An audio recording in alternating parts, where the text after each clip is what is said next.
Hello, welcome back to the Nook. I'm Daniel, and I just want to say I had 2 weeks without any videos because the first week I was sick and the second week was Easter.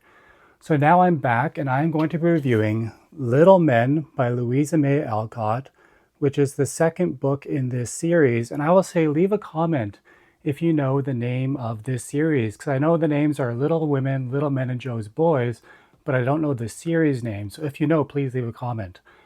Before I get into my review, I'll just read the back of the book. Spirited Jo March, now Mrs. Bear, has settled into living and teaching at Plumfield Boarding School, also home to a lively band of orphan boys. Jo's many pupils include Nat, a shy but talented musician, Dan, an ill-mannered troublemaker, and Tommy Bangs, the school's mischievous class clown. Despite the troubles and scrapes that come with adolescent life, the lessons of kindness and gratitude taught at Plumfield proved to have a profound impact on each child. Published in 1871, Little Men was received with delight by the many who cherished the coming-of-age tale Little Women and proved a worthy sequel. Wisdom, courage, and love is at the heart of Louisa May Alcott's writing, which continues to inspire and give solace to readers around the world today. So in Little Women, of course, Jo marries Friedrich Bear, the professor, and she inherits this house, Plumfield, that her great aunt March had. And it's at the end of Little Women she decides that she and the professor are going to start a school.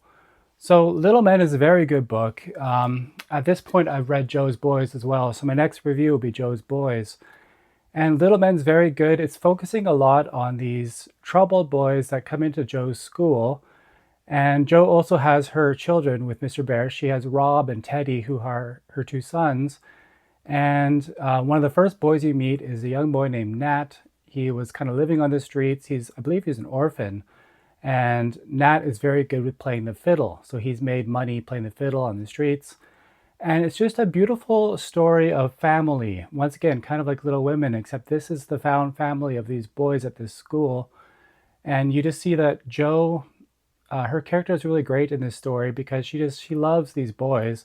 And it's not super strict. They even have this thing early on where you find out that at nighttime, I think on the weekend, the boys are allowed to have a pillow fight. So Jo is very kind with these boys. She lets them have fun. She lets them have those pillow fights.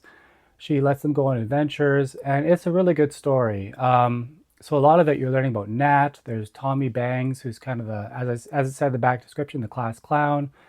But a lot of the story you end up meeting Dan. So Dan is a friend of Nat's from his past, and Dan is probably the most troubled of the children that Jo ends up adopting because he's a troublemaker. He gets them into smoking. He gets the boys into gambling and drinking. At one point, he almost burns down the school because they're sharing around a cigar and someone kind of leaves it under their bed and it starts a fire.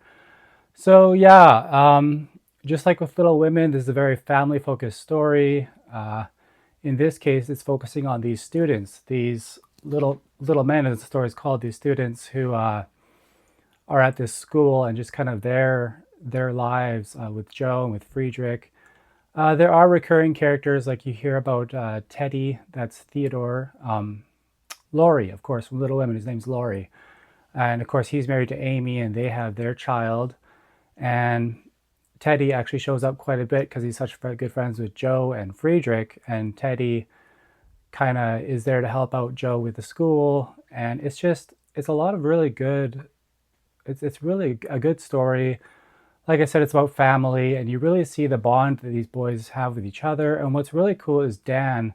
See, Dan starts off like he gets kicked out of the school actually after he almost burns it down, and he kind of makes his way back later with an injury. I think his foot is all cut up, and Jo finds him, and Dan essentially comes back, and he changes. He begins to see the influence of these kind people around him, and he becomes a bit of a better person.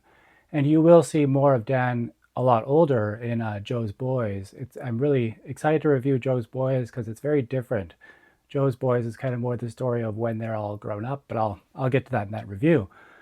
So how do I feel about Little Men compared to Little Women? I mean, as much as I like Little Men, I think Little Women is still a better story. I liked Little Women was a bit bigger. Little Men is definitely shorter. So if you thought Little Women's really big, I think you'll like how Little Men is a lot quicker. It's not as long of a book, but it is very good. Um, yeah, that's about all I can say about it. I really enjoyed it. I would say within that trilogy of Little Women, Little Men, and Joe's Boys, I would say Little Men is my least favorite. I like Joe's Boys better, but it is very good. So yeah, leave a comment if you've read this particular book. Also, like I said, leave a comment if you know the name of the series, because I don't know the series name. And remember to like and subscribe. And remember, you're always welcome at the Nook. Bye.